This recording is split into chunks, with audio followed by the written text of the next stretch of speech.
we do not mean legends in that term, but actually we mean the best of the profession in pediatrics, where we are giving led to the subchapters. And today, I believe none of our programs had ENT, eye, and dentistry of pediatrics before. So in that way, this program is very unique, and we usually have a good crowd. And with Dr. Soumik Ghosh as the moderator today, who is very eloquent and who in fact has proposed all the names and has done this program himself, I think this will be a very good option for all the viewers to learn and understand the other specialities of pediatrics. Now, with the upcoming programs, Dr. Soumik Ghosh is also associated with the Adolescent CIB, Adolescent National Conference. In fact, it is an Asian conference, which is to be held in November. So please remember about that. There is another national conference to be held in September. That is a developmental pediatrics. Do remember about that. And we do have a calendar for WPAP programs. Also go through that program for our itinerary. Over to Dr. Abhijit Datta. Good evening, everybody. This is our second program of Learning from Legends. The first program was on the subspecialty of orthopedics and pediatric surgery. This is our second program. It was probably initiated 4 years back by the then Secretary, Dr. Madhumita Nandibhonik, and Treasurer, who is now Secretary at present, Dr. Indranil Choudhury. And I think this will go a long way in updating us in the different subspecialties which we deal in our day-to-day practice, but we are not in that way updated in these specialties. So I think this will enrich our intricate knowledge about the subjects. Now, I don't want to lengthen my speech. I want to hand over to our moderator, Dr. Soumik Ghosh, please. Thank you, Abhijit, and thank you to Indranil. Welcome everyone, and thank you most importantly to the West Bengal Academy of Pediatrics for introducing such eloquent and such an educative series wherein we get to interact with other specialties and other subspecialties so that the entire pediatric care that we are providing to the children, it becomes a very comprehensive pediatric care. With us today, and hopefully we'll be picking their brains and educating ourselves. May I first introduce Dr. Love Kajkawai.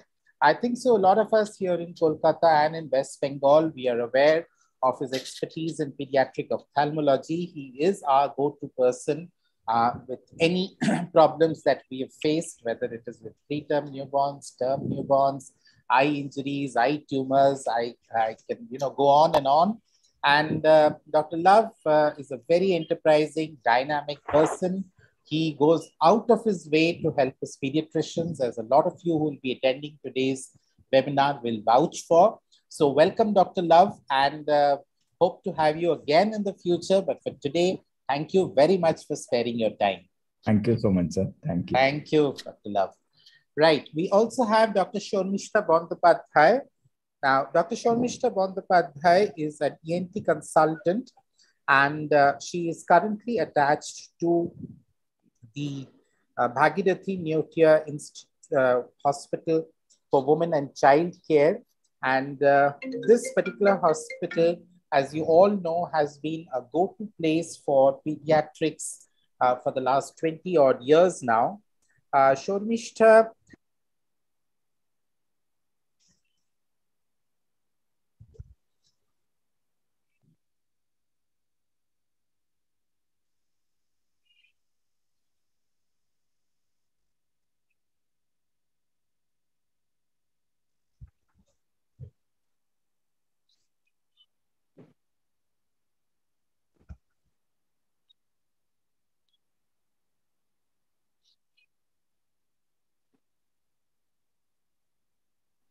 I think his network has gone, no? His network has gone.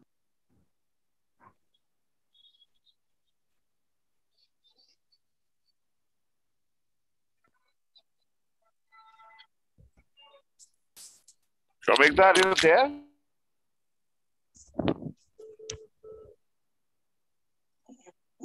Dr. Shomik, are you there? ওনার নেটওয়ার্কে একটু problem হচ্ছে Indranil sir, উনি আসছেন না, phone করেছি। Oh, okay, okay.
Extremely sorry. There is rain, there is storm, and can't expect to go. So it's all about Shornishta. I don't know how much you'll manage to catch on, but again, a very go-to person as far as pediatric ENT. We have also with us today Dr. Rashmi Singh. Again, am I audible? Hello? Am I audible? Yes, Yes, yes, yes. yes. Yes, but it's Yes, you are audible, Shomik. We also, Yes, yes, carry on, Shomikta. So we also have Dr. Rashmi Singh, who has done her MTS from the Manipal College of Dental Sciences, and she's a very dedicated pediatric dentist who has her own clinic in Maddox Square here.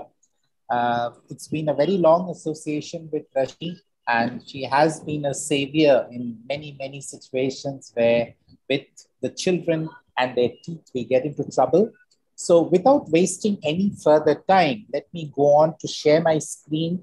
The entire discussion today will be in a question and answer pattern so that, it is interactive, it is didactic. If you have any further questions, you can type them in the chat box and we'll be more than happy to answer the questions at any time that we get an opportunity. So just allow me to share my screen, please.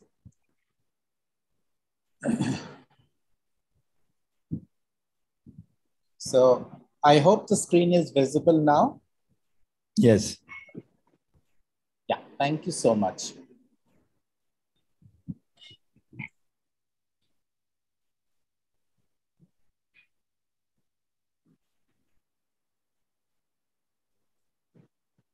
Right. So a very sincere gratitude to Dr. Love once again. And let us get started with the questions, please. So the first question to Dr. Love would be that we pediatricians, most of us are attending deliveries and we do get an opportunity to screen the normal newborn babies immediately after birth. What would you like the pediatrician specifically to screen for in a newborn baby? And when would you be expecting a referral? So Dr. Love.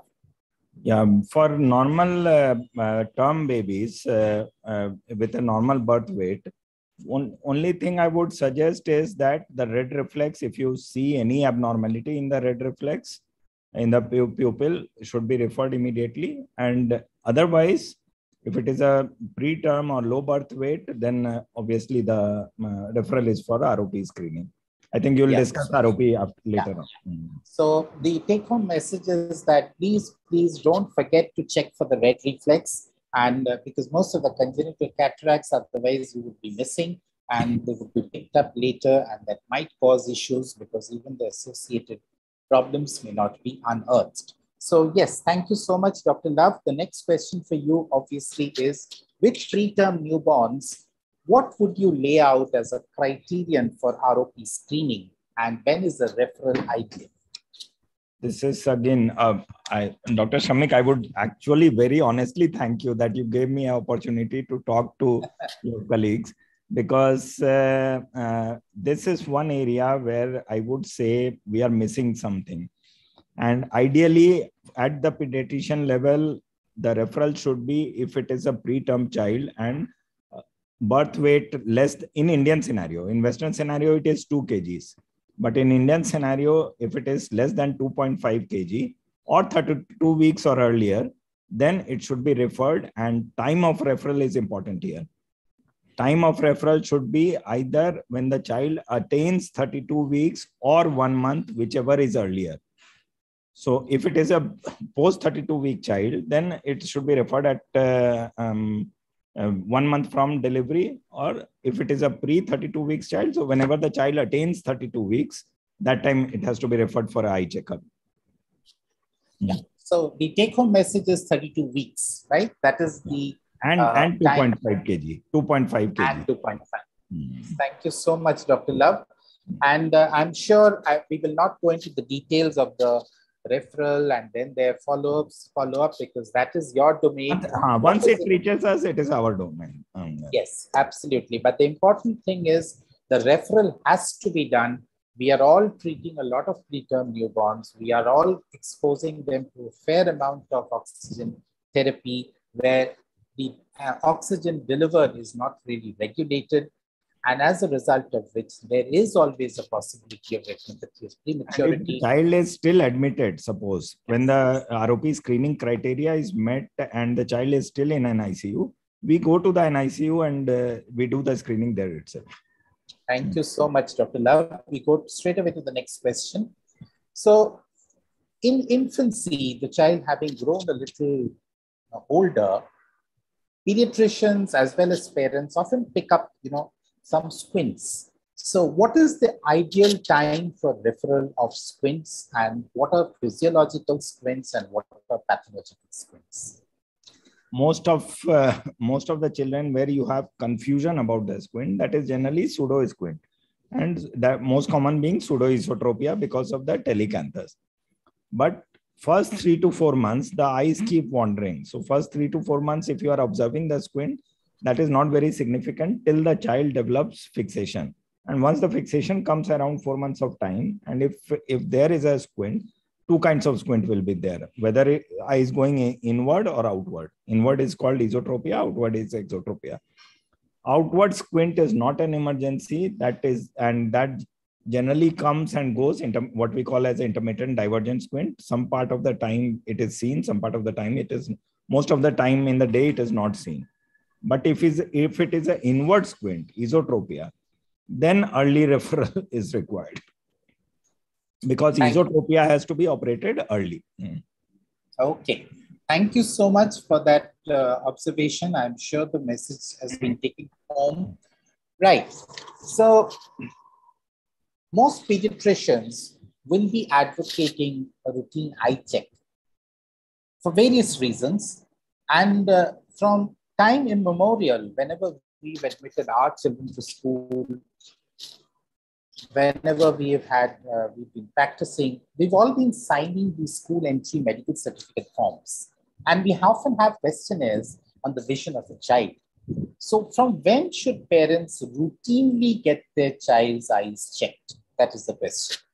3 years. Because nowadays entering school is around 3 years of age. So as soon as the child attains 3 years, even if the parents are not observing any problem in the eyes, they should be checked for their full comprehensive eye checkup. That includes refractive error, retina, squint, everything. It should be done in 3 years of age. So I think so the key word which Dr. Love is mentioning here is a comprehensive eye checkup. We pediatricians need to understand it is not just for checking for a refractive error. The retina is also checked, and you're also checking, doing a very comprehensive examination of the child. Right. I think so. This has been an issue, a burning issue, which has been debated the world over, and people all over the world have been, having pros and cons. So, coming to screen time, Dr. Love, how does it actually affect the child's vision? Why is prolonged screen time harmful for a child, as is being made out in all sections of scientific forum? Now we have enough evidence that prolonged screen time, especially in children with minus powers, the minus power increases much more rapidly when compared to a child who is not exposed to screen much. Another interesting data in this is that rural children with rural background have much less myopia or minus power compared to an urban child. That reason being that urban child, both for education and with the exposure to these gadgets, the power keeps on increasing the more you spend time on the screen. And second is a closer working distance. Screen at a distance of 1 feet or more, chances are less. And if you are using mobile phones at a closer distance, then the chances of minus power increasing is more. That is the main reason why screen time should be restricted beyond the study hours. See, for studies, we cannot restrict, but for games and other things, it should be restricted. Right. So if I've understood you correctly, Dr. Love, what we are basically explaining here is that when you are observing a bright object or something very close to the eyes, the eyeball is constantly changing its shape and its dimensions to create a sharp image, right? So most of our extraocular muscles, they would get either weak or fatigued, and these would be causing earlier errors of refraction, right? So COVID and the necessity of online teaching has thrown the screen time recommendations out of the window. In fact, if I remember very correctly, just prior to the onset of COVID, WHO had come out with a host of recommendations saying that less than 2 years, there should be no screen time. From 2 to 5 years, it should not be more than 1 hour, and that to supervise. From 5 to 12 years, it should not be more than 2 hours, and that to supervise. More than 12 years, not more than 3 hours. But now, with the onset of COVID and the necessity of online teaching, all of this has gone out of the window. So where do we stand today? How can we strike a balance between making sure that our children's eyes are healthy, we can continue their education and not have the deleterious effects? Give them larger screen. Sometimes projection on a larger TV screen, or even if it is a computer, a larger screen computer, which can be seen at a distance, that will to some extent negate the harmful effects of prolonged screen time. Right. And would you like to tell us something about the rule of 20? That is again after 20 minutes, take a break of 20 seconds. More than that, sir, outdoor games. See, to negate this harmful effect, nowadays the studies have shown that if a child going out and playing outdoor games for about 45 minutes to 1 hour, the chances of myopia progression is much less compared to a child who is stuck at home with screen with games. So to counter that effect, outdoor games is much more useful than the rule of 20. Right. Okay. So thank you, Dr. Love. So basically, the rule of 20 is something to be practiced while you are in the screen. Yes. That every 20 minutes, you can close your eyes for 20 seconds and then you can reopen them. But what Dr. Love is emphasizing is that active physical activity with outdoor games is the need of the hour, because that is what will provide complete relaxation to the eye, and that is what will allow the eye to fixate much better once it is nice and relaxed. Thank you, Dr. Love, for that. So we go to the next question. Watering of eyes or eye discharge. What is its importance in newborns and infants, and what is its importance in the older children? Let's go with the most common thing. In infants, if it is watering and discharge, the most common is congenital NLD, nasolacrimal duct block. So we have to advise sac massage, and proper, most of the time the technique of sac massage is not proper, due to which the child doesn't improve.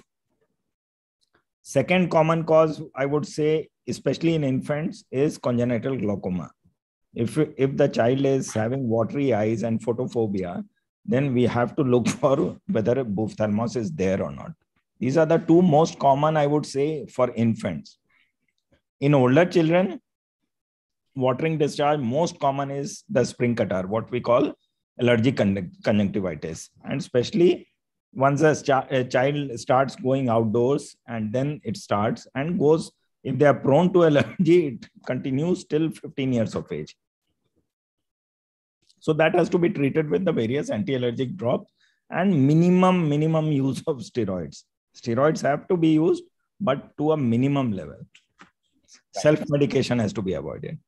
Right. So basically, in the newborn period, it is congenital dacryocystitis, wherein you massage and clean the eyes. And only if it doesn't respond to this, you take the child to your pediatrician or to your ophthalmologist, and then you treat further. You also need to be monitoring the intraocular pressures and looking for congenital glaucomas. Older children, as Dr. Love has just mentioned, it is primarily the allergic conditions to which the children respond to with excessive watering, and they have to be treated accordingly. Thank you, Dr. Love, for that. Yes. So this is something on which we have a national program. So, Dr. Love, what are the dietary precautions in vitamin A deficiency that we can advise parents to take? Raw fruits and vegetables, that is one thing. But practically speaking, sir, nowadays we hardly see. Now, I would say I see vitamin A deficiency maybe 1 in 5 years, 4 years, like that. It's probably because we are practicing in a metro city. That could be one of the reasons. Yeah. Yes, but the rural areas, I think so we still have very wherever the dietary balance is not being served, wherever you have malnutrition, it still remains a main issue. So what is the current status of the vitamin A prophylaxis program as far as our country is concerned? Is it a regular program? Aquasol, one is that nowadays many things are coming with a fortified with vitamin A. So that the dietary deficiency that occurred earlier, that is much less. And you will not believe, even the Aquasol A, the vitamin A supplement, it is hard to find now. Yeah. You don't get much. But if it is actual deficiency, then injections of Aquasol A, almost 50,000 units, has to be given on a weekly basis, and then slowly supplemented with dietary intake. Right. Okay. So can you just educate us a little bit about the clinical recognition of vitamin A deficiency? Bite spots is at a later stage. What you have seen in the picture, that is a bite spot. But before that some conjunctival, the eye will look dry. The conjunctival part of the eye would look drier compared to any other child. That time we should suspect that it is a vitamin A deficiency. Right. So basically, the dryness of the conjunctiva is something that should be worrying all of us. And get a bit of spot, then that is something which we have to take in action about. Right. Eye injury states. I mean, we have an age that is known as the toddler in pediatrics, where it's very difficult to be keeping a leash on the children. And we can get different states, different kinds of injuries. So what are the kinds of injuries that we should really be looking out for, and what would be our mode of treatment? Most important, the most common what we see, especially problem is that, again, in urban population, at school throwing pencils at each other is common. So that leads to some perforating injuries, what we get in urban population. But most of the injuries, what we get is from the semi-urban and rural background where children are much more prone to injury because of their outdoor activities and unsupervised. And they come with perforation, and ideally perforation has to be, and perforation is most common in children. Blunt is less. Blunt injury is much less compared to... Perforation of which segment of the eye is the commonest? Cornea. Mostly cornea. And generally, many times from cornea also, it extends up to the sclera. But 90% it is corneal perforations. Right. And so what is the prognosis of these corneal injuries? It has to be operated within 6 hours. Problem is that the incidence occurs in an area where their general anesthesia facility is not much there. Even eye specialists are not very keen to do it under general anesthesia. So they have to travel to metros to get the perforation repaired. That is very unfortunate because, again, the first 6 hours is the ideal where it should be repaired. But once they come to us, sometimes 1 day, 2 days later, that time it becomes a bit late and affects the prognosis also. Right. Okay. Thank you. I think so. The main things which Dr. Love wants to point out is sharp object injuries, and the point of impact usually is the cornea. And the message to be taken is that we should try and make an early referral, preferably within 6 hours, because that would allow the operation to be more successful. If you're going to be having a corneal scar, I think so that would not have a very good prognosis and would lead to much more long-term injuries. And sir, at a pediatrician level, one important condition, what you all should also look for is the battered baby syndrome.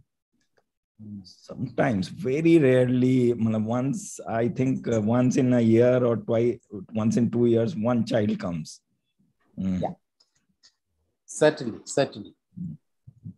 So the eye in pediatric cancers. So there are certain cancers, okay, which have a visual presentation. So I would like Dr. Love to elaborate on all the three that we see here. Chloromas first. Chloromas, actually speaking, I am not very exposed to it from the ophthalmology point of view. But most common what we see is retinoblastoma. And retinoblastoma, the typical presentation is white pupillary reflex at the age of maybe 1.5 years starting. Generally, average age is between 1 to 1.5 years. And if you see a white pupillary reflex at that age, it is an emergency, because now treatment is so good that if treated at a proper time, these children have very good vision also. There is no question of enucleation. Even the vision can be preserved. So that is early diagnosis is very important. And we be very suspicious when you see a white pupillary reflex. Second most common, I would say, what we see is rhabdomyosarcoma. Yes. Rhabdomyosarcoma, but 90% of tumors, what we go through in children is retinoblastoma. And capillary hemangioma.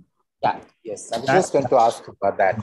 That is, again, very benign, especially in newborn up to 1.5 years, and self-limited. Slowly it goes by itself without any treatment. And what is, supposing it were to obstruct the visual field?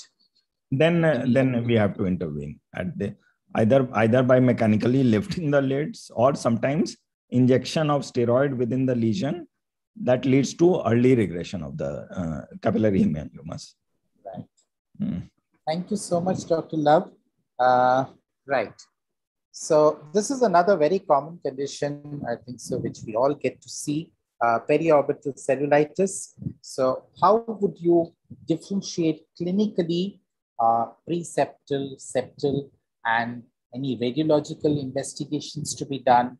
And how soon should a pediatric ophthalmology referral be made to the ophthalmologist? And what would be the consequences of a delayed referral?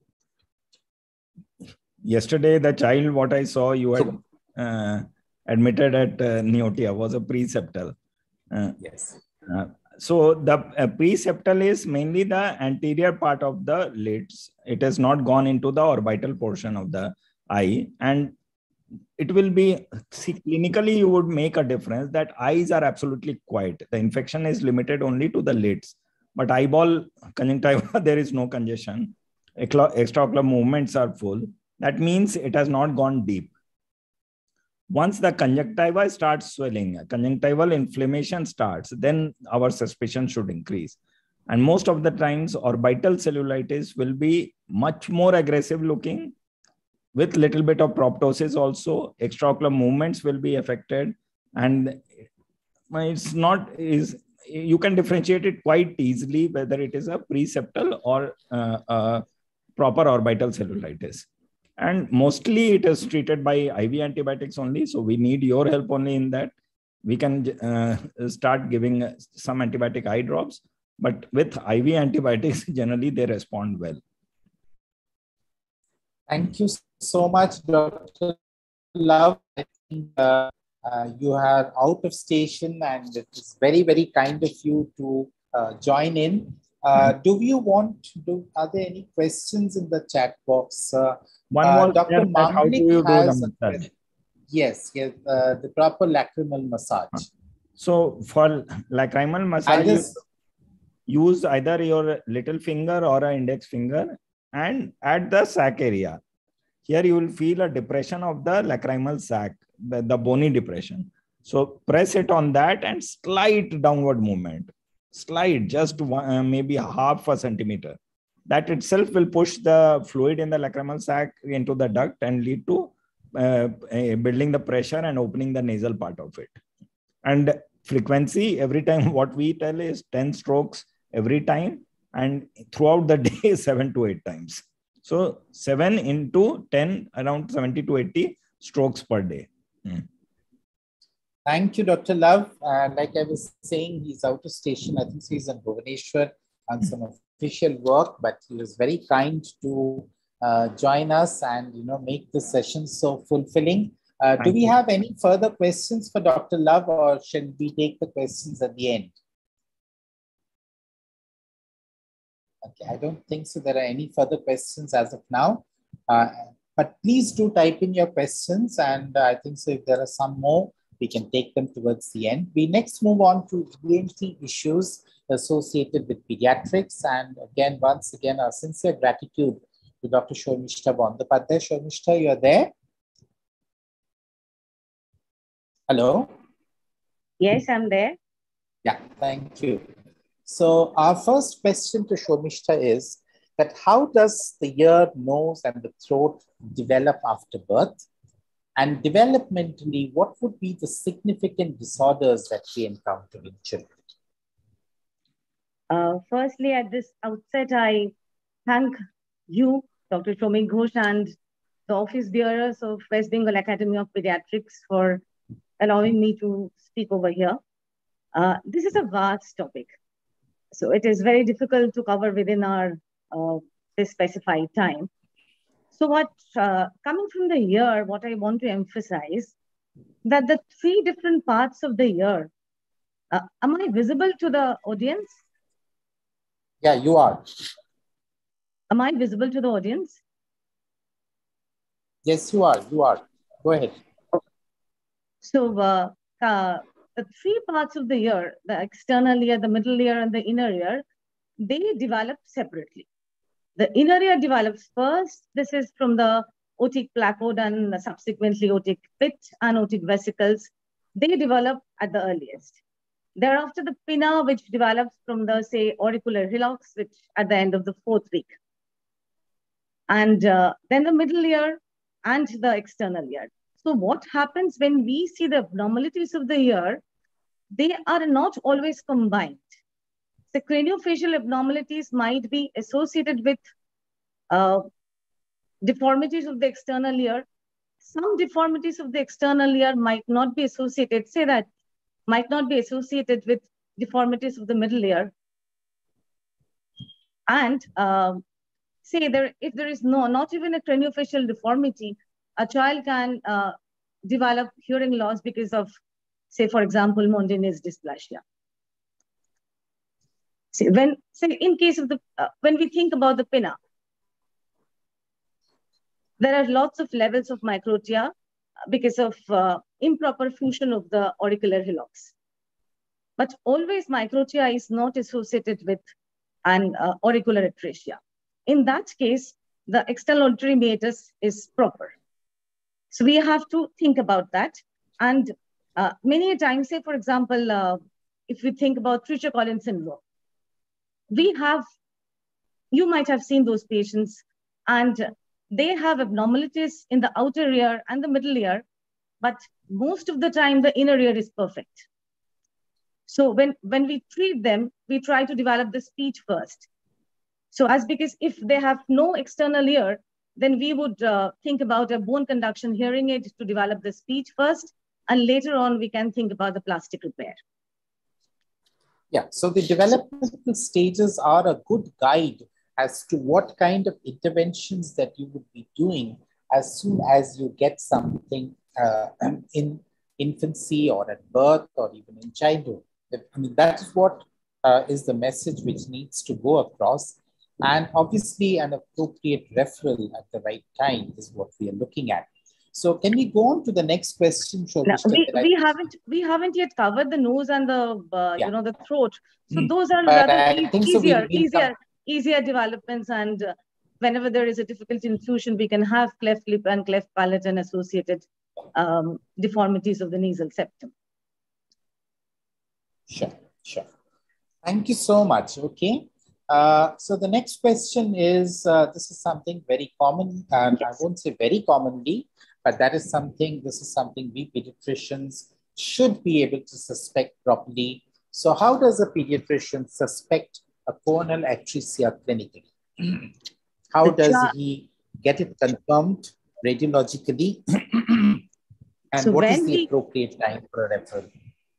Yes, when we get a referral, already the child is on the ventilator because the child is not being able to breathe through nose in case of bilateral choanal atresia. But lots of membranous atresia can be relieved in the nursery or in the SCUBU or NICU itself, because if you pass a catheter or small GI tube, so the membranous atresia can be relieved. And many of the time, there is not much a symptom when there is a unilateral choanal atresia. So when we get the referral, many a time, so one nose is having some stuffiness and some discharge coming in, and the feeding tube can be passed through the other. The feeding tube cannot be passed through the other. But many a time, it can be confused with a posterior deviated nasal septum, where the obstruction is not at the level of the choana, but at the level of the vomer. So that should always be borne in mind. And of course, bilateral choanal atresia is an emergency where we have to put airway tubes to, ensure the ventilation. And unilateral choanal atresia can be repaired later at a convenient time when the child gains a specific weight. So bilateral, emergency, unilateral, wait for the child to grow. That would be the message. Right. This is something I think so we all very commonly encountered in practice. So when to suspect, how to suspect, and when do we actually need to refer them to an ENT specialist? We have to differentiate three important things. One is an eustachian catarrh, where you can have a little, congestion of the eardrum, but not bulging. The second stage is a pre-suppurative stage of acute otitis media, where the bulging is there, but not much pus is formed. And another stage is what we see as a acute suppurative otitis media, where you would see a perforation. See, in eustachian catarrh, you might not refer, you give the supportive treatment, and 90% of the children would recover without much of the treatment, and most of the important thing is without antibiotics. But in case of acute otitis media, some might require antibiotic, and we have to decide about the antibiotic very carefully. And you have to refer when there is a perforation. See, for why I'm saying is, because the perforation can be at the different part of the eardrum. And as at present, I cannot understand much of the heart sound of the children or even in the adults. So it might be much difficult for the pediatrician to understand the whole anatomy of the eardrum and the associated structures like we ENT do, every time. So perforations can be at the different part. And if the perforation, we say, we divide the tympanic membrane into parts grossly. The low down part is the tympanic part, and the pars flaccida, which is at the upper part. See, for example, if you have a perforation in the pars tensa, the lower part, there can be profuse mucoid discharge, but that cannot be dangerous. But if a child is having a perforation in the pars flaccida, the upper part, and when the mastoid has already been developed after 2 years, the children usually have a more pneumatic mastoid. So the infection can spread more easily, and the chances of intracranial complications are much higher. So if there is a perforation, or it is almost about to perforate, the nippling has started in the eardrum, then you must refer. So basically, we all need to have a nice look at the ear with an otoscope. And if you at any point in time suspect that there could be an impending rupture or an actual rupture, that is the time where we need to allow the ENT specialist to make a better assessment, which will help in the proper treatment of the child. Right. Foreign bodies in the ear, nose, and airway. So what are the common sites where we could get foreign bodies in the ear, nose, and the airway for children? Yeah, what preliminary management, sorry, and I'll just finish the question. Yeah. What preliminary management can pediatricians do, and when would you expect a quick referral? I would say as early as possible. Yes. In all foreign bodies. The ear foreign bodies might not be dangerous. You can refer a little late, but you ultimately have to refer, because in case if the eardrums are intact, then the foreign bodies would not do much harm, and the foreign bodies can be, taken out on the next 1 or 2 days. But the problem with the nasal foreign bodies are when the child sleeps, when the anatomy of the palate is such that the posterior part, it is even visible in your slide, the posterior part is slanted backwards. So if the foreign body goes up to a certain level, especially with a, attempted trial, and the child sleeps, and especially when the child cries, it can go into the airway, and ultimately it can become a, tracheal or bronchial foreign body. So nasal foreign bodies should be taken with utmost care and should be referred as early as possible. And there are, gastrointestinal foreign bodies and tracheal foreign bodies as well. And of course, that we all know that has to be referred as early as possible. So I think the important message is, with the ear, provided it hasn't gone through the eardrum, there can be a scope for waiting for probably the next morning if it is late at night.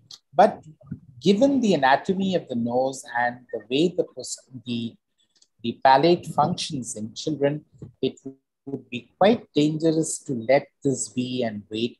And one must try and make the referral as early as is possible. Thank you, Sharmishta, for that. Yes, sinusitis. Now, this is something, lots of times we get a lot of radiological reports on a 3-year-old child and even a 2-year-old child talking about sinusitis. So first, before we go on to sinusitis, can you give us some idea as to when do the sinuses actually develop in children, and when can it really be a problem as far as children are concerned? Yeah, that's a good question, because many times we see very younger children coming with a X-ray of the sinuses. Those are not required, because only the ethmoid sinuses are developed at birth, and later all those maxillary frontal takes about, say, almost 12, 13 years to develop. And maxillary sinuses are there at 5 years, but they are small. So very unlikely to have sinusitis of the maxillary region or the frontal sinusitis at an early age.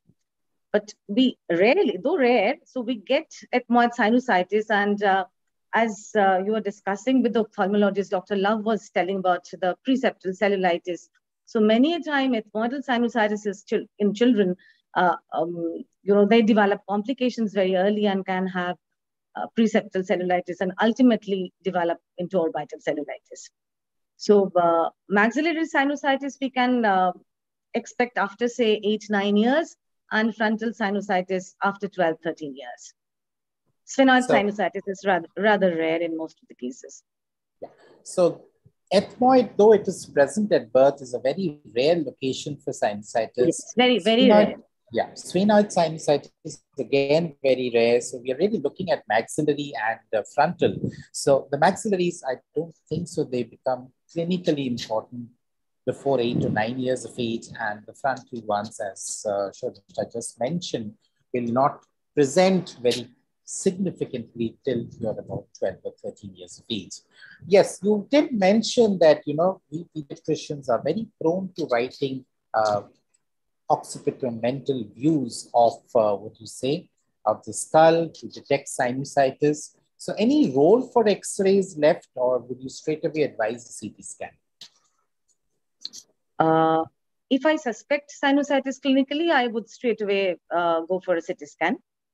Yeah. See, many of the time, what happens, if when they're coming with the X-ray and X-ray report, they are by the time already puzzled and terrified because it is written that they have maxillary sinusitis. Actually, at that age, the maxillary sinus has not yet been developed, and it looks, because it is bony, it looks as it is opaque and having sinusitis, but that is actually not. That's a very important point. I think that is what we get in most of the reports, and that is what we need to understand, that these are the sinuses where the air pockets still haven't developed, and that is why we are getting the opacity. It is not because of the infection. Please go ahead. And we have to select, and sinusitis in children always requires antibiotics because sinuses are always in a pocket. So, and we have to select antibiotics in such a way that antibiotics should be reaching those pockets and kill those microorganisms, which we are thinking over here. And remember, usually the microorganisms in cases of tonsillitis and acute otitis media are usually similar. They are Streptococcus, pneumococcus, etc. And in some cases, we get Staphylococcus as well. But the organisms in cases of sinusitis, both in children and adults, are usually different, and many of the time we get H. influenzae there. So whenever to select antibiotics, we have to be very, very cautious and not to give the, unnecessary antibiotics at the same time. Another thing I want to mention over here, because many times the right antibiotic has been given, the child is not improving because the supportive treatments are not proper. See, what are sinuses? Sinuses are something air-filled cavities on the side wall of the nose, which has got an opening, and through that opening, the secretion of the sinuses should drain into the nose. So unless we give a supportive therapy, which cleans the nose and try to clean those, orifices through which the secretions of the sinuses should drain into the nose, the sinuses will not get clear. So saline nasal sprays and sometimes decongestant nasal sprays are also very important in the treatment of sinusitis. So nasal decongestion is a very important supportive treatment. And if I may add to that, pain relief is also extremely important because we are dealing with children and sinuses will take their own sweet time to drain. So whatever is there. So pain relief also becomes very, very important in the supportive treatment of sinusitis. Right. Yes. Tonsils. From time immemorial, tonsils have been an object which have been chopped off at the drop of a hat. At one point in time, tonsillectomies were very, very common, and children were lured in with the thing that, yes, you have your tonsillectomy done and you can have loads of ice creams, right? So this is what you elaborate a little further, that the tonsil as an organ, as we all know in pediatrics, is needed to a certain age. It performs a protective function. When does it become a problem? And when does it need to be removed? That is what we want to know from you. I have been practicing so-called pediatric ENT in Bhagirathi Neonatal Women and Child Care Center, Rawdon Street, for more than 18 years. I would say the prevalence of tonsillectomy has really been reduced over the years.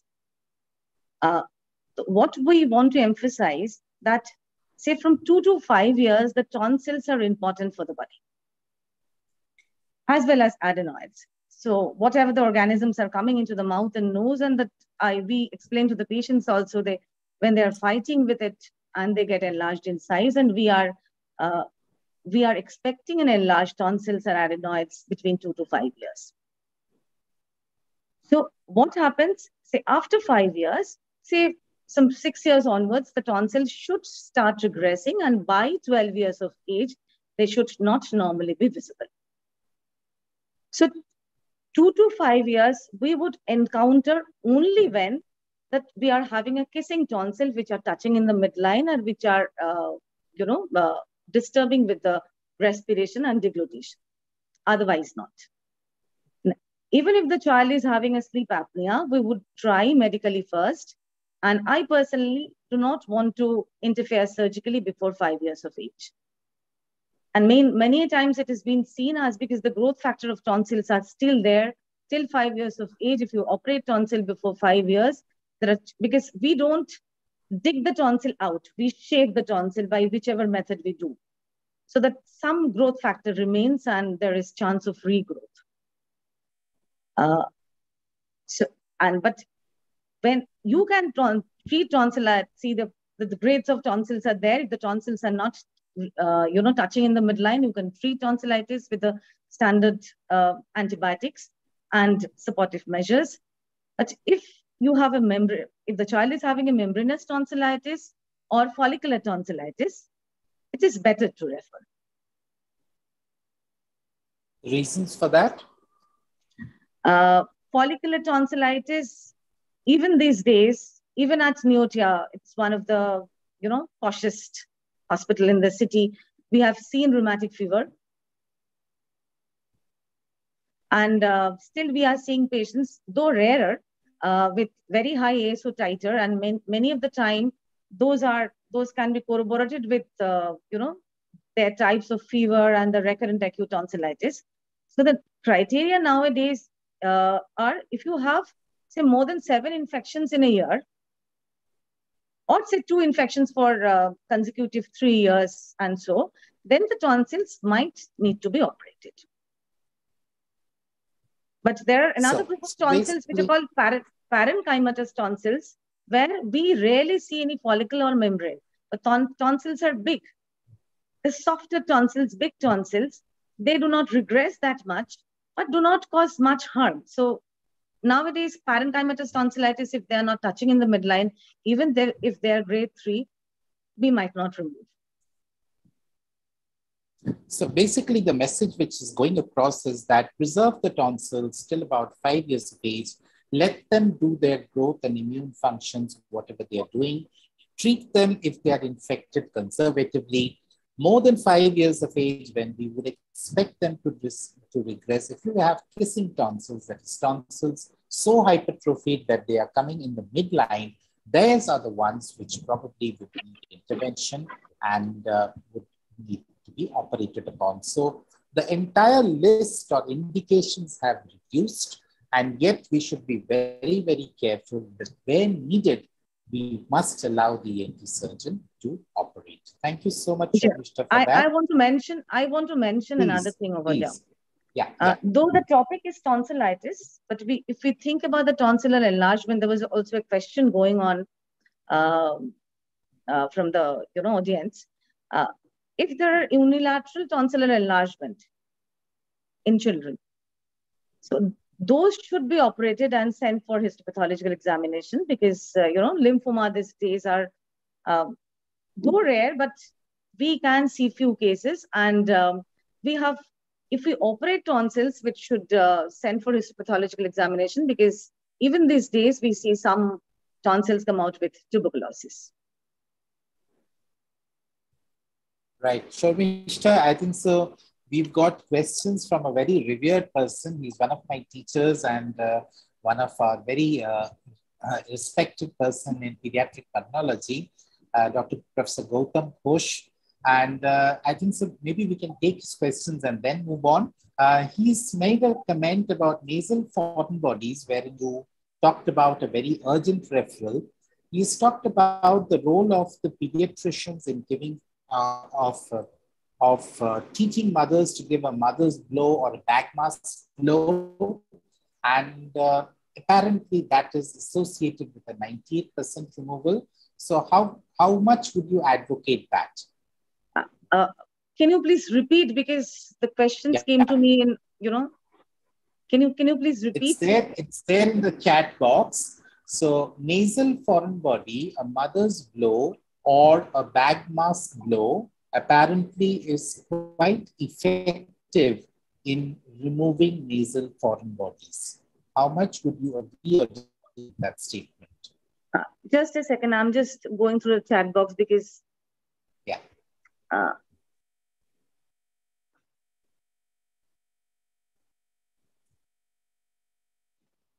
is that question OSA stage 2? No, before that. Unilateral tonsillar pathology? Before that? Those were nasal foreign bodies, no? Yeah. Nasal foreign bodies. Just a second.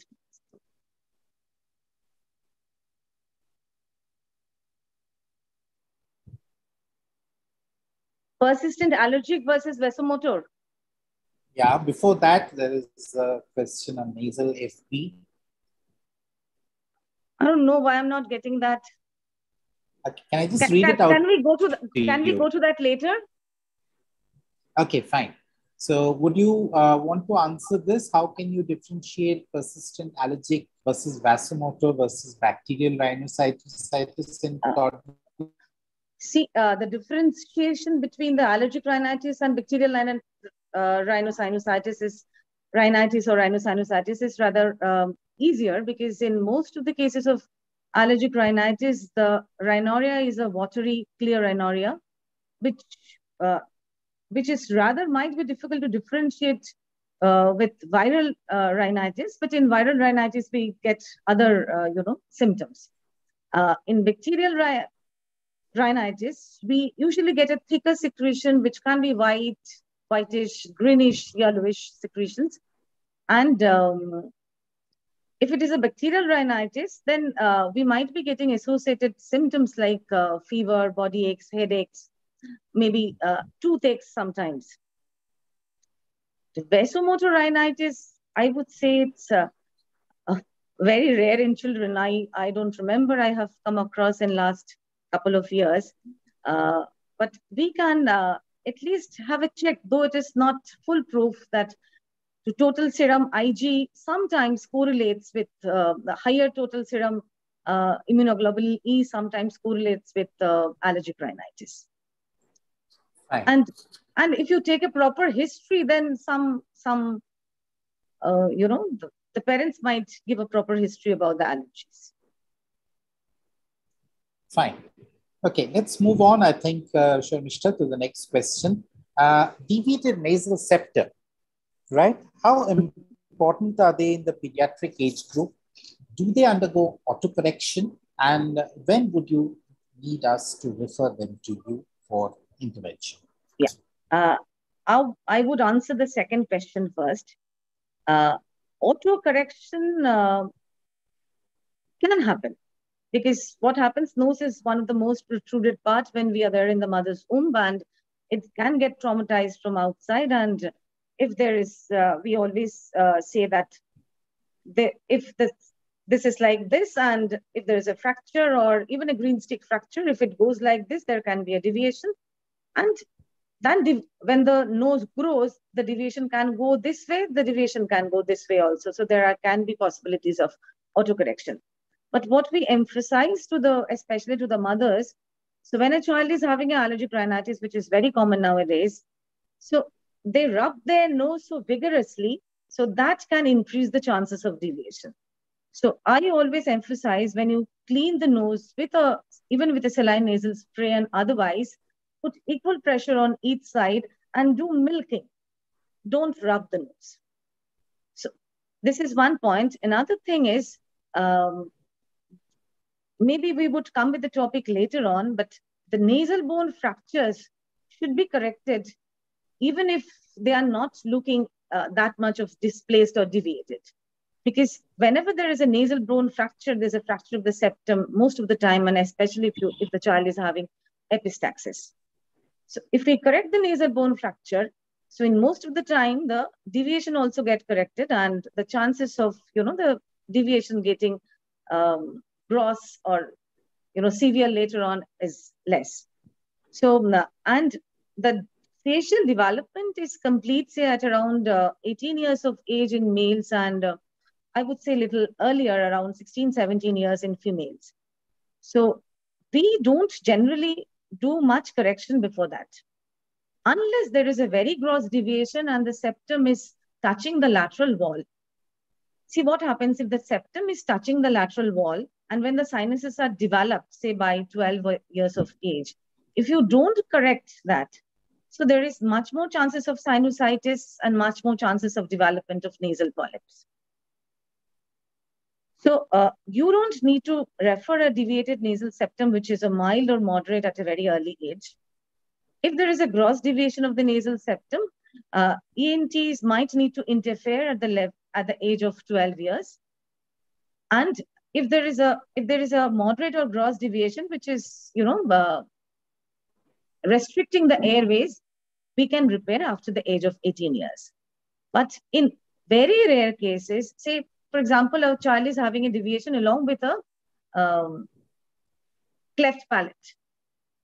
In those cases, we might need to do a primary repair a little earlier, say at around 7, 8 years of age. Say we can do from 5 to 8 years, but we would require another correction, the second correction, after the child reaches, after the boy or the girl grows, say 13, 14 years.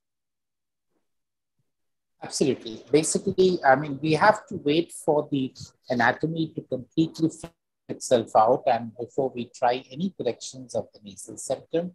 The only exception possibly would be an extreme deviation touching the lateral aspect of the nose, right? Yes. Yes. We'll have to quickly go through the rest of the things because we have to have one eye on the clock.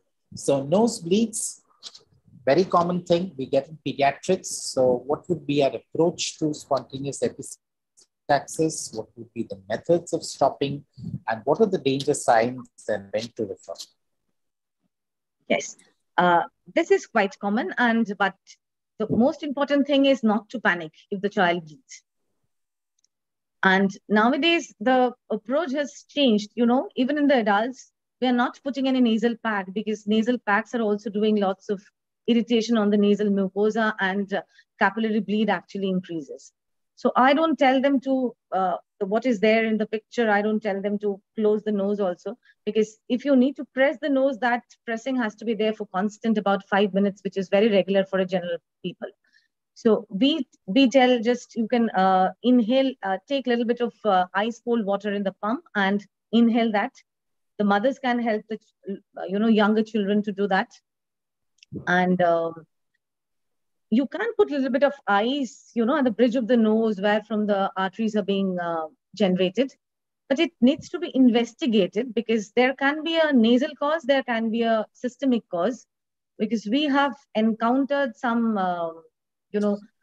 rare bleeding disorders.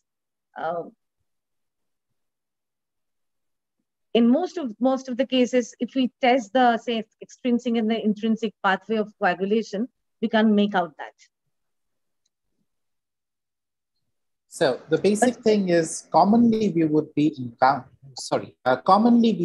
encountering spontaneous stoppages of bleeding, because most of them are because of trauma to the Little's area. But as a pediatrician, as an ENT specialist, we cannot be completely blind to the fact that there could be systemic issues like bleeding disorders, systemic hypertension, and they have to be screened before we say that everything is fine. Thank you so much. We go to the next very common thing, and here also, what are the symptoms of an adenoid? See, the difference with tonsils and What are adenoids the are tonsils are located at an area where there is much space. So we might need not interfere unless the tonsils are touching in the midline. But the nasopharynx is rather smaller. So if the adenoids are enlarging, anteroposteriorly, the child can get a nasal obstruction. And of course, maybe in the later stage, sleep apnea.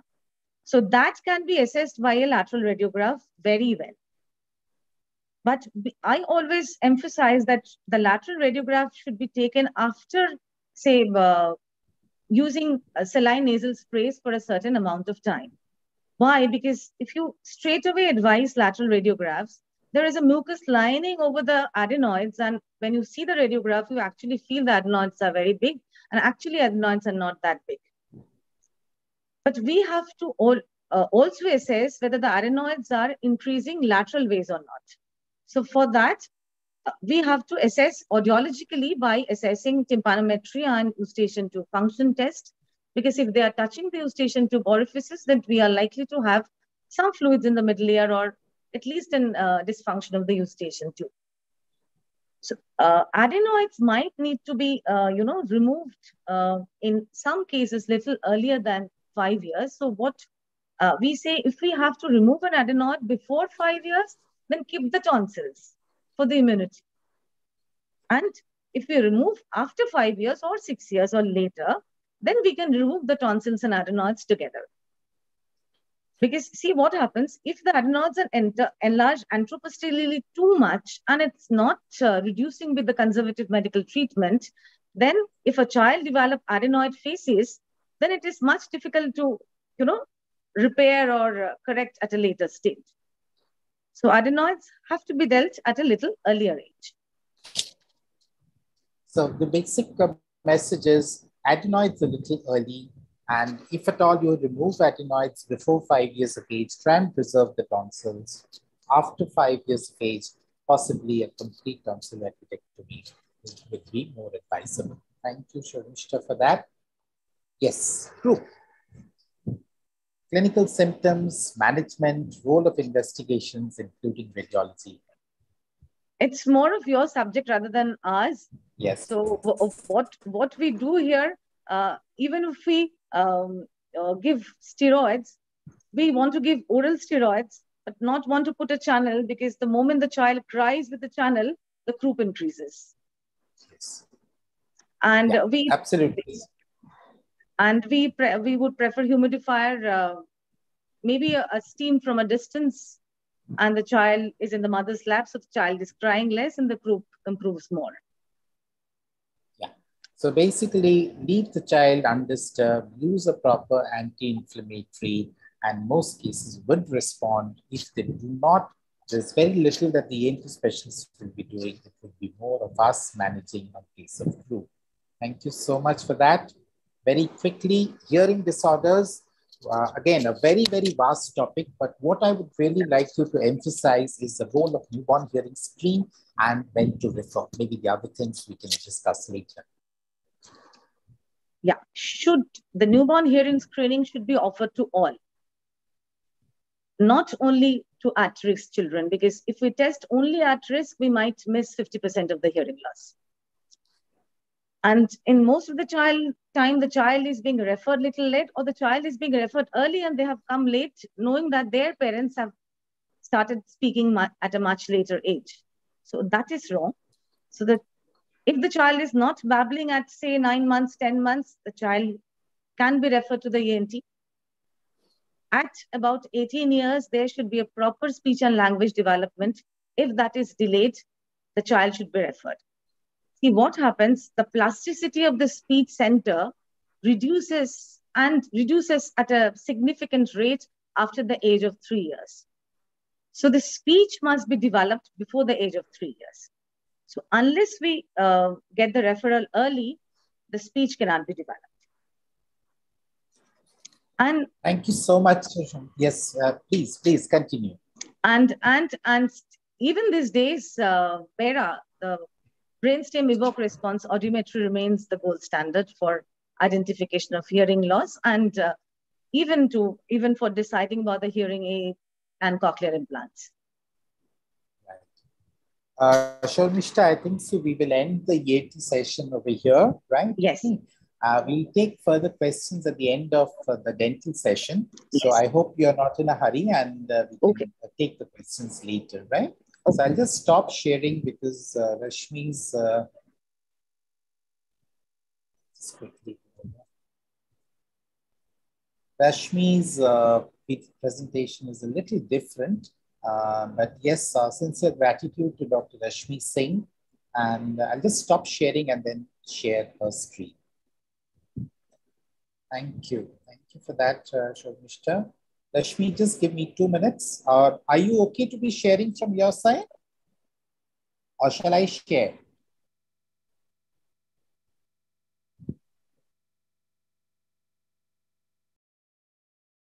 Absolutely. You share because the internet is very bad and okay, that's fine. That's fine. It was just not downloading. Okay.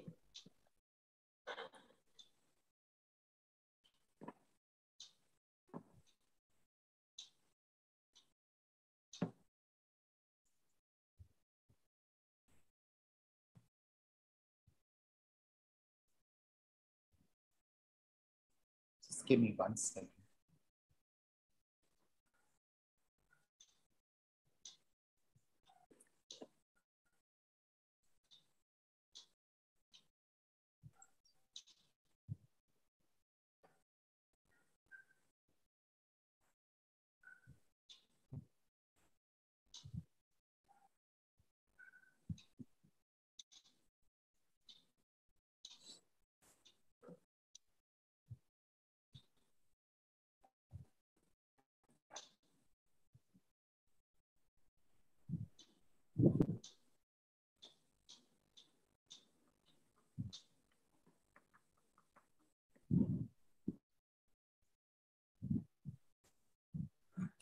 সমস্যা শুনতে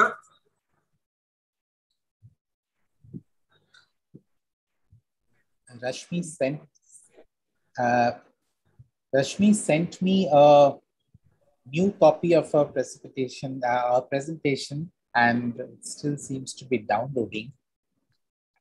So we can have a discussion. There is no problem to it. We can have a discussion. No, that's fine. Just give me 1 second.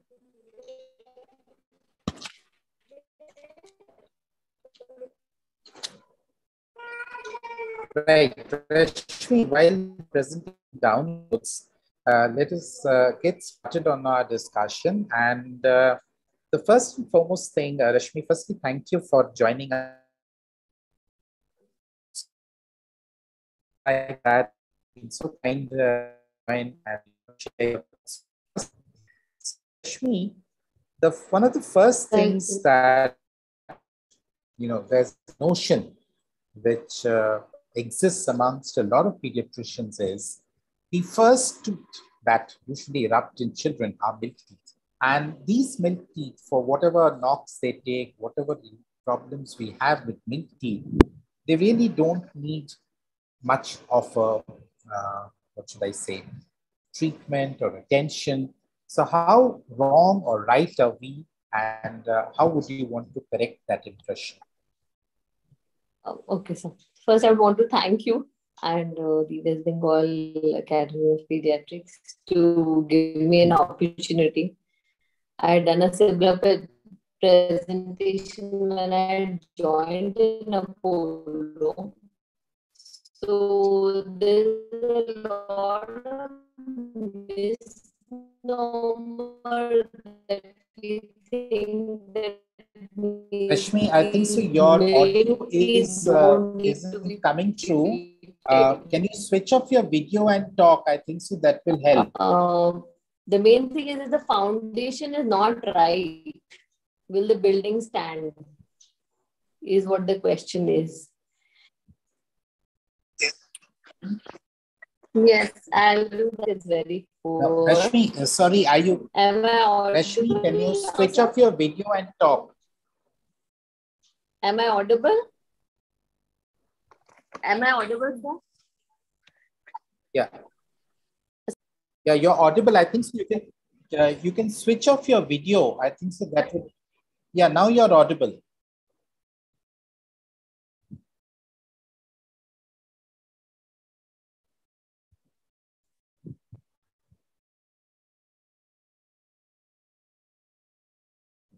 I'm really sorry, but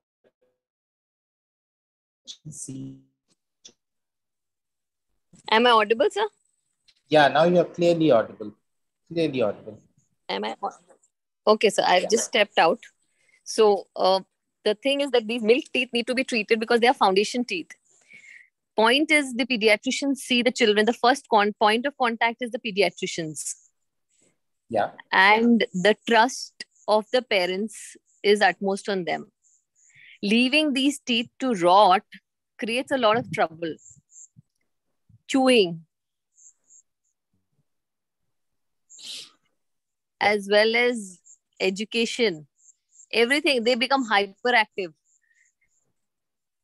Overall growth gets effective. So there are a lot of things, plus there is a financial burden on the parents. So this is what we get with the children. Can you see when the children come to us? Yes, I can see. I can see. Am I audible? Yeah, you're clearly audible now. Okay. So these are the situations when we actually land up seeing the children. And this is very unfortunate for us also, because these 3-year-old, 4-year-olds, it is very, very, very difficult to manage on the chair.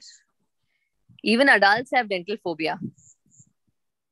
So the first misconception is we go to the dentist when there's a problem. And that is for any specialty, especially in our country.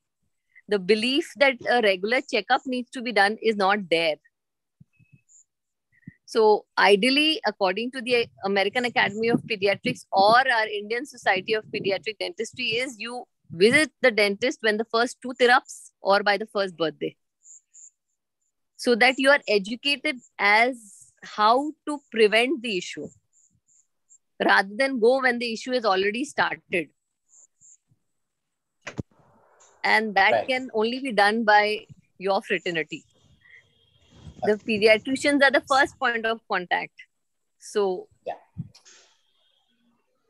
So the important message is that before the teeth reach this kind of shapes, it is important for us to be educating the parents how they can avoid these kinds of fates.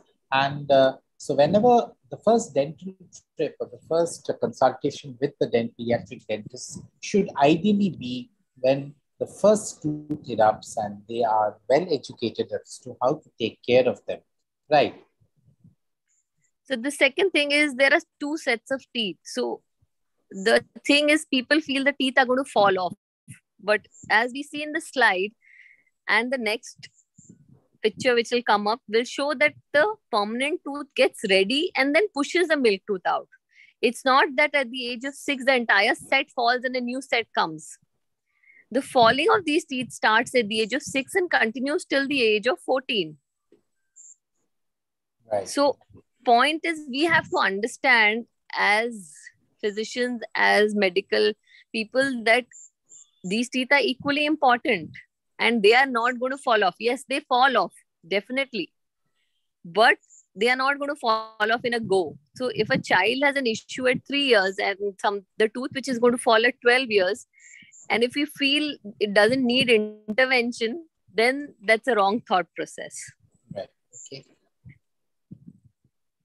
So these are the difficulties. So this is what usually happens. Even a lot of dentists, unfortunately, the general dentists are not aware that you can treat them. Probably it is difficult to treat. Yes, I agree. It is a challenge to treat children, especially dental.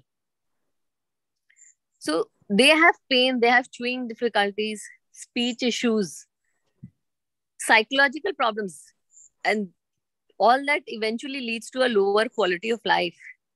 I am dealing with a lot of special children referred from the Child Developmental Center of Apollo, and we see that a lot of hyperactivity of children has come down. A lot of behavior has calmed down in them when we have treated. Things like drooling, excessive drooling of saliva, these have all reduced. And to add on the financial burden, dentistry is not cheap in the country.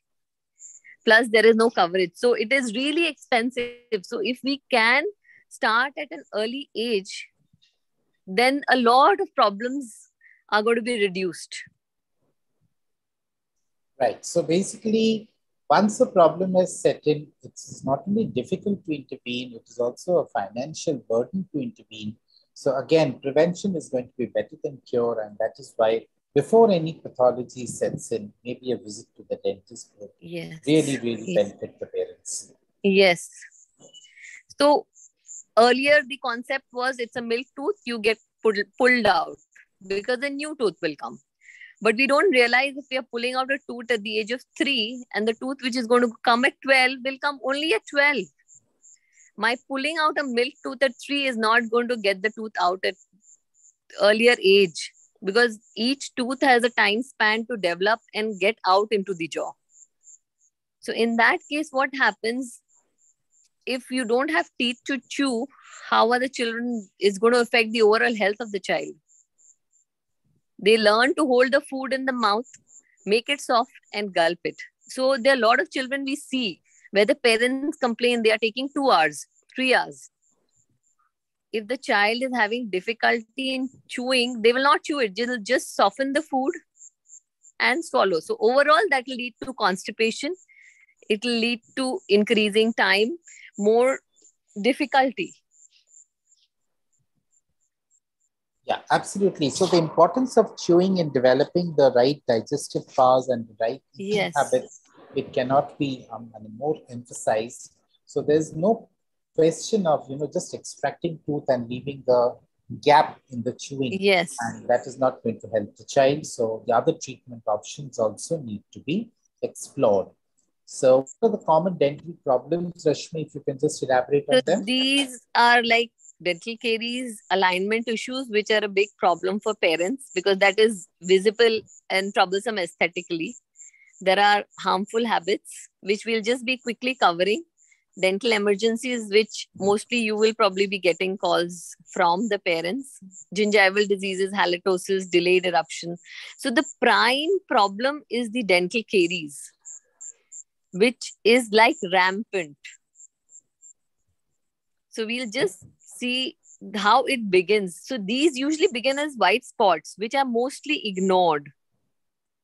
And then they land up subsequently going deeper and deeper and deeper. So if the child comes to us at the stage where it's a white spot, we can educate the parents about the diet, food habits, their feeding practices, their oral hygiene practices, and we can do preventive measures to arrest it at that stage. Right. So not treating it leads to this kind of trouble. So this is a progressively worsening kind of the progression of dental caries. Thank you. Okay.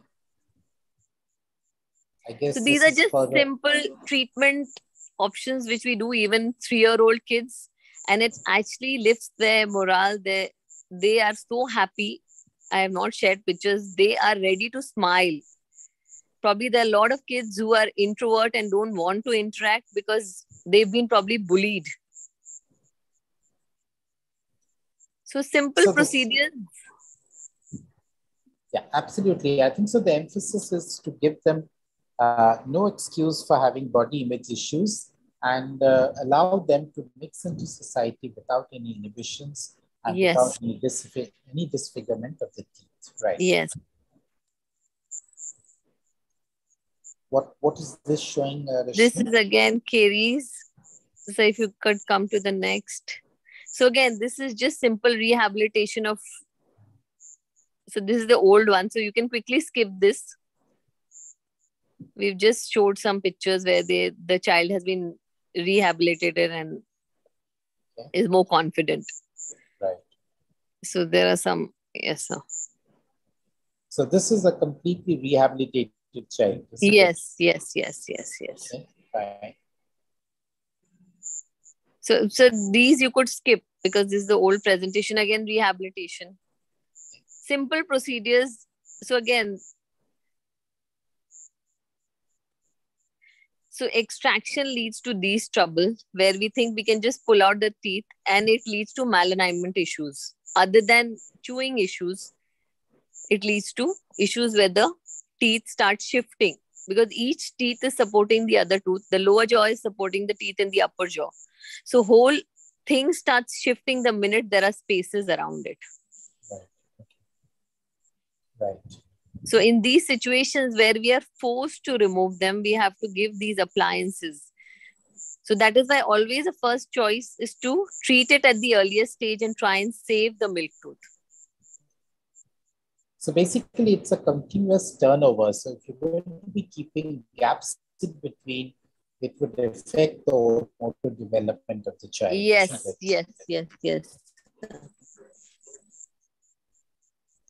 So what would be your answer to that? Malalignment, crooked teeth, there are various reasons for it. There could be habits. There could be, so the point is these regular checkups which annually or biannually the child goes for, that is when we notice if the child is having any habits like thumb sucking, mouth breathing, because these habits eventually lead to your malalignment of teeth or other issues where the milk teeth are retained and not falling. So this is a very simple thing where the teeth is retained and not falling. It would lead to a malocclusion if it is not addressed at the right stage. So when children are coming for routine checkups, or if parents are noticing, or if the pediatricians are noting something like this, they can easily refer and guide them to reduce the chance of orthodontic treatment later. So we can work a lot on preventive dentistry rather than getting into corrective treatment.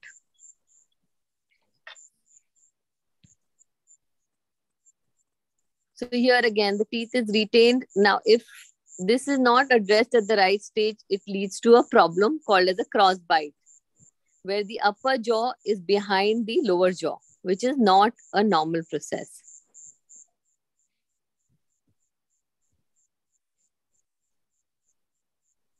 So these are things which are simple treatments. If we are it is seen at the right time, it can be corrected using simple methods by the parents themselves at home. So here, thumb sucking. Can you just elaborate a little bit on the simple treatment methods? So this is again a teeth. If you can see on the first picture on the left side, there is a milk tooth and there is a permanent tooth behind it. Yeah. Yes. So what happens in this case, if I'm removing the permanent milk tooth, I'm creating space for the permanent to move out. We are using a ice cream stick as a fulcrum and asking the parents to do this exercise, or the child 4 to 5 times in a day, and it automatically gets corrected because it is in the process of erupting. If the tooth is already full-fledged out more than 2/3, then it is not going to get corrected. But when we just see the tip of the tooth, we can educate them to start this exercise and do it at home. They don't even need to come back to me. If they do it at home for 15-20 days, few times in a day, it is automatically corrected.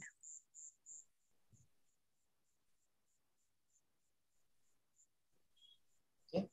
So a little bit about these. Why do they cause malalignment? So this thumb sucking, what happens, sir? The whole jaw is maintained by the pressure of the tongue in the right position, the cheeks in there. So the intraoral pressure and the extraoral pressure balances our arches. That is the mandible and the maxilla. The minute the child is sucking the thumb, what happens? The position of the tongue gets lowered and the pressure on the maxilla increases. So there is narrowing of the upper arch and the tongue jutting out, because the position of the normal position of the tongue is to be placed on the palate, that is just behind the upper front teeth, that is the incisors. That is the right position of the tongue, so that the forces are balanced. With this habit or mouth breathing, the tongue drops, and that is where the malalignment happens because of the imbalance of the forces. So these are some appliances which we give before any corrective treatment can be done to reduce the chances of corrective treatment. A lot of open bites get corrected with this. The minute the pressures inside and outside are balanced, that is the tongue and the cheek pressure gets balanced and it's in the right posture, a lot of correction takes place naturally. Right. Sorry. Okay. Just talk a little bit about dental emergencies. So this most commonly with the milk tooth, if there is an avulsion, that is if the entire tooth comes out, if the child is playing, they trip, normally this is very common. In case of milk tooth, we really don't need to intervene or do anything at that moment. But it is crucial for the permanent tooth. If the entire tooth has come out and it is at the odd hour and probably they're not getting anybody, they can store the tooth in the milk or saline or water. Ideal would be that if they can get hold of the tooth, they can wash it, try and put it in the socket, which most of the time doesn't happen because the parents themselves are in a panicky situation. So ideally, if they can hold the tooth back, we can try to re-implant that tooth. And sometimes it is easily accepted by the body and doesn't create trouble. But that all depends on how the body accepts it. Right. So again, see the malocclusion here, the teeth, the maxillary arch are jutting out. So when we see patients like this, it is always advised, probably they have not, there are a lot of kids who don't even come to the dentist till the age of 9, 10, 11, 12. So if the pediatricians notice that the maxilla is jutting out, it is always advised to use a mouth guard, especially in contact sports. Because the minute they are playing or they fall or have their injury, the front teeth will definitely get affected. So if any of the pediatricians see such kind of situations, they should be, because in our country, mouth guards are not mandatory. So this becomes very difficult because we have a lot of injuries coming in where the children were cycling or they were playing cricket or football, and if they have tripped and there's been damage to and injuries to the teeth. So this is just aesthetic buildup, which is that is okay. So this is another thing which has been introduced called as silver diamine fluoride, though it has been there for 4-5 years now. Initially, we were quite wary about using it because this applying on the cavities would turn it black. So the parents were not comfortable. But this is probably the best treatment at the moment, especially for the younger group of children, that is 2 to 3 years of age group. So if we are seeing children at a very young age where we are seeing cavities which have not caused them pain at any point, in that case, we can apply this liquid and it stabilizes the cavity. The aesthetic look gets affected, but what happens? The progression stops. Once the progression stops, it's a win-win situation for us because we can avoid the pain and we can avoid taking the child under general anesthesia, because sometimes the situation is so dire that we have to do treatment under general anesthesia for 2 or 3-year-old children. Okay, natal and neonatal teeth, when to extract?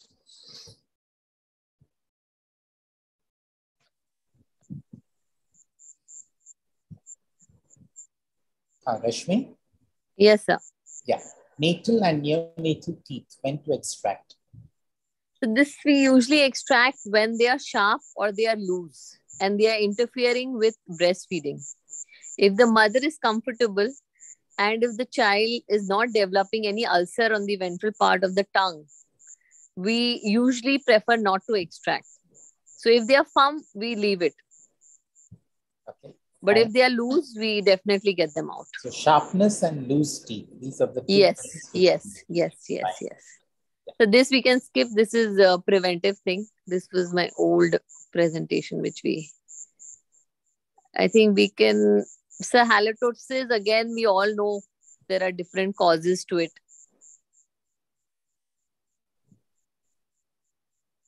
Yeah. So this, whatever, I mean, I'm open to discussion now. because these things, if whatever you want to ask, because otherwise it's theoretical. No, basically what I think so we need as a message is, when would you call it a delayed eruption? So Both delayed for by milk around, teeth and permanent teeth. for milk teeth, earlier the pattern of eruption was 6 to 8 months. Now it is usually shifted to about a year. So if it is delayed by a year or more, then we would want to get a radiological evaluation done. Otherwise, no. And what about permanent teeth? Permanent teeth also, sir, because every child has a different pattern. So if it is more than a year, then probably we would want to get a radiological evaluation. More than a year from what time? From the time of exfoliation. Like for the lower front teeth, they usually fall at 6 to 7 years. Right. So if it is beyond 7.5 years, then we would want to go for any evaluation. So after the milk tooth have fallen off, you can wait for up to a year. And if after Yes. that there is no eruption, then means we need a dental referral, right? Yes, So sir. why a pediatric? So this all we can skip. This is my own presentation, so this Right, we okay. can skip. This all we can skip. So I think this is an old presentation, so we can skip all this, and we can have discussions. Yeah, I think so. I'll just stop sharing because there's quite Yes, a bit sir. of Yes, sir. questions. Yes. I'll be more So than I'll- happy to answer yeah, questions. I think so. Let us take up Rashmi's questions, and then we will go on to whatever questions were left for Shormishta and Dr. Love. Again, there is a question on caries in temporary teeth. Why do you need to intervene? I think so. You did cover it, but Yes, sir. Dr. Gautam Ghosh has asked this question. A very good evening, sir. I would just like to say that intervention in milk teeth is needed because they are going to stay there in the mouth till the age of 14 years. The milk teeth start coming at the age of around 1 year and stay on till 14 years. So all the teeth which are coming are not falling off in one go, nor are all the teeth coming in the same go. Probably your milk teeth start coming at the age of 1. By the age of 3, they have all entire set of 20 teeth there. And then from the age of 6 to 14 is when they gradually start falling one by one. So now if we are not addressing these caries, it's just like a pothole on the road. That is what I tell the patient parents also, that unless we repair it, the hole will just keep increasing. Absolutely. We have to keep the sockets in a perfectly healthy state so that when it is time for the milk teeth to fall off and their places to be taken up, and as you showed in your presentation, it is a continuous process. You cannot allow any Yes. gaps over there. Yes. Yeah. There's another question by Dr. Ghosh only, that has root canal treatment replaced all tooth extraction in temporary teeth? So not in all situations. There are some situations when the child comes when we cannot save the tooth. That is when, if the roots are dissolved because of infection, we are forced to extract it and put an appliance which I had shown, which is called as a space maintainer. But the first line of treatment is, if the child is cooperative and compliance is there, we would want to save the tooth so that the child can chew the food well. Right. So I think so you've emphasized all through the presentation is we have to try and preserve the chewing capacity of the child as the child is going older for proper oral motor coordination. Manocha has got a question. When to start brushing in a baby, or some mothers prefer to clean with a cloth. So what is your... I'll tell some.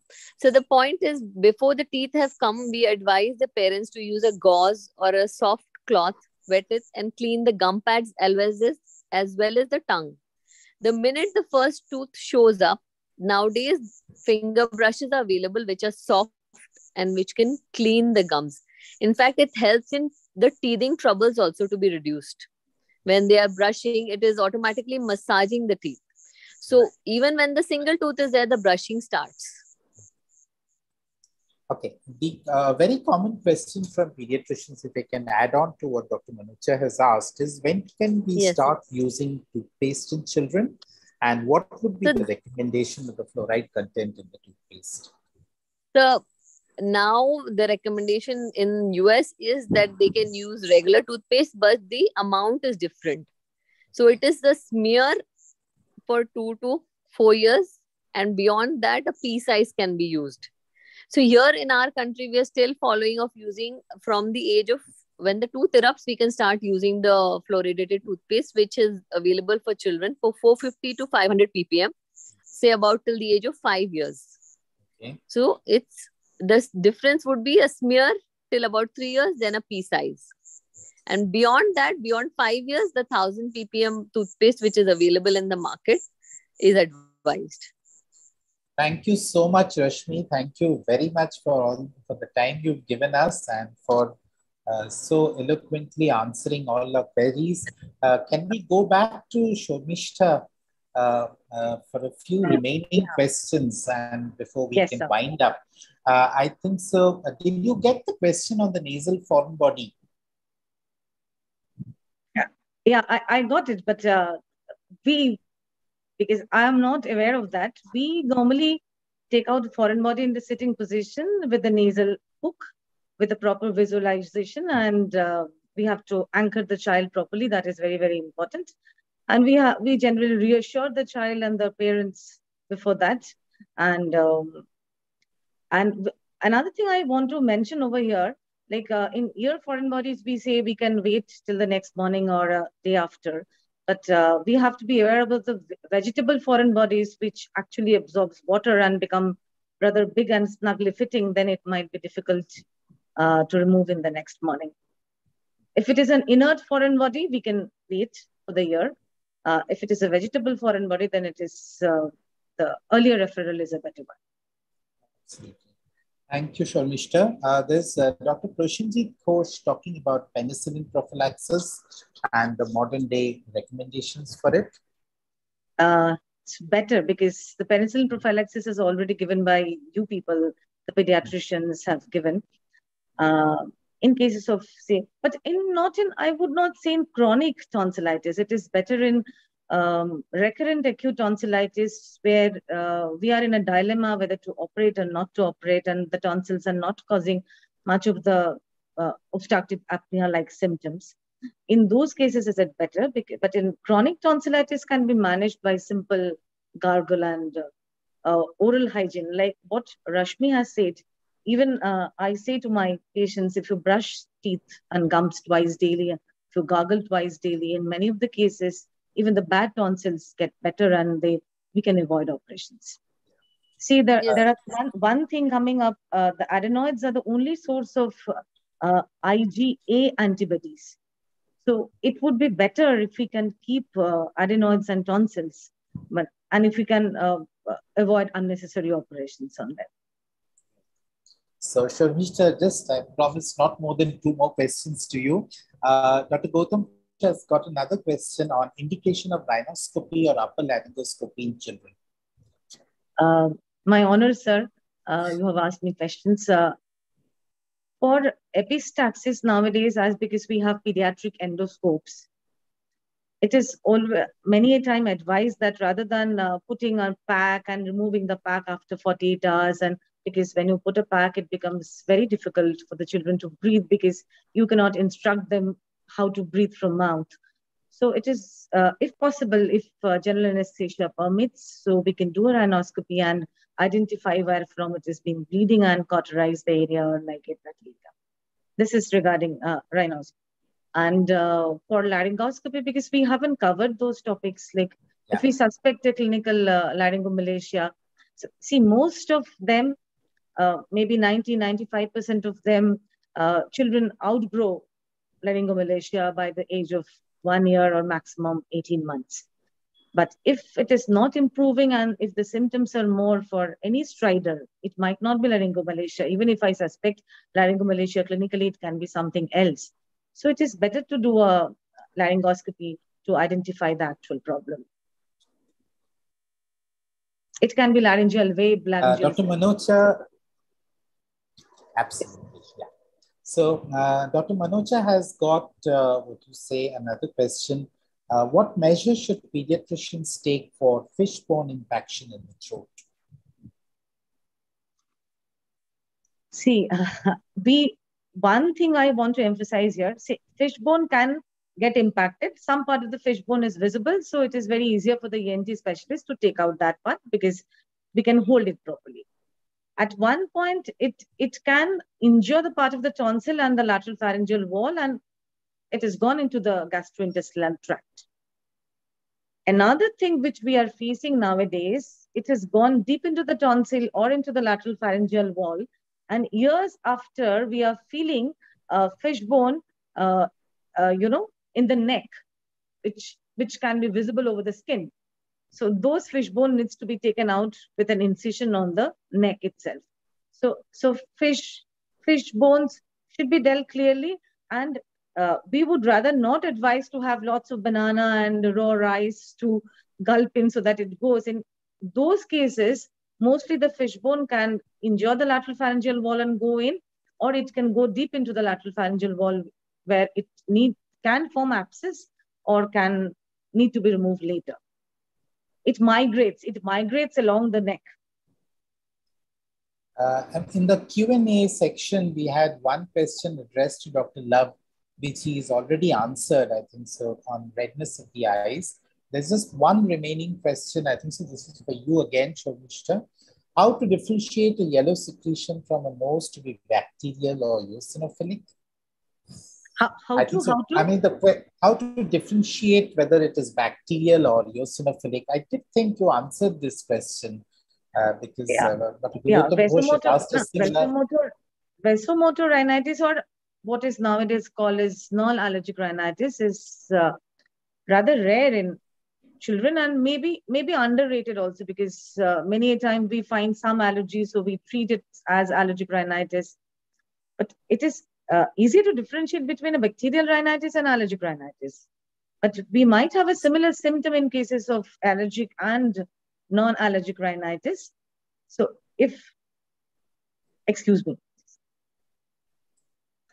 so allergic rhinitis, in most of the cases for allergic rhinitis, total serum IgE is higher. If it is too high, say at the range of 2,000, 3,000, then we can understand it can be allergic rhinitis. But in, cases where it is 500, then it is very difficult to differentiate whether this is allergic or a non-allergic rhinitis. We don't have for chronic rhinitis. See, one thing is important. In chronic rhinitis, there is usually an hypertrophy of the inferior turbinates.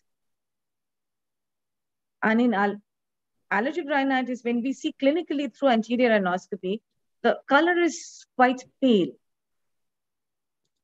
of the nasal mucosa and the inferior turbinates. But in vasomotor rhinitis and so-called non-allergic rhinitis, it is not.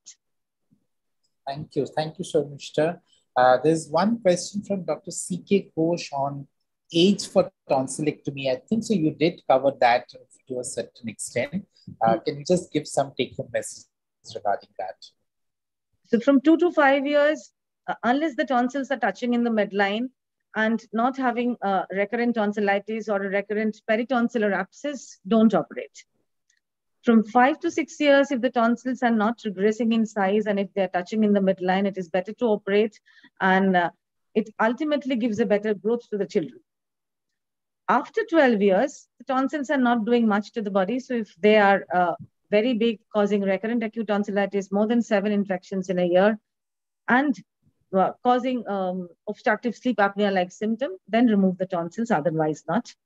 But the adenoids might be need to be dealt in a little earlier stage, because if it is causing recurrent effusions in the ear, that can lead to hearing loss and might affect the speech development. So adenoids might need to be dealt a little earlier. If below 5 years, then remove only adenoids, and if it is beyond 5 years, you can remove the adenoids and tonsils.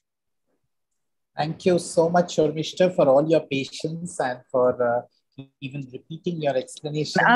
I'm honored. I think so. We need to close the session now. My sincere thanks to Dr. Love, Dr. Rashmi, and Shomishta for giving us all your time. I will hand you back to our secretary, Secretary General Dr. Indranil Chaudhary for the concluding remarks, and then we can call it night. Thank Yes, you, Indranil. our General today, Dr. Shamik Ghosh, and his whole panel of brigadiers, lovely brigadiers. And you know, everybody spoke of smile in a child, spoke of hearing in a child, and also spoke of the sight, vision in a child. We were really very honored to have you all today. On behalf of WBAP, we thank all of you for being here today, tonight, and explaining in such a beautiful way. You have answered most of the questions, and we should name Dr. Gautam Ghosh and Dr. Manocha for being a constant source of questions today from the beginning, I believe. Yes. Well, good night, everybody. On behalf of WBAP, I thank you once again.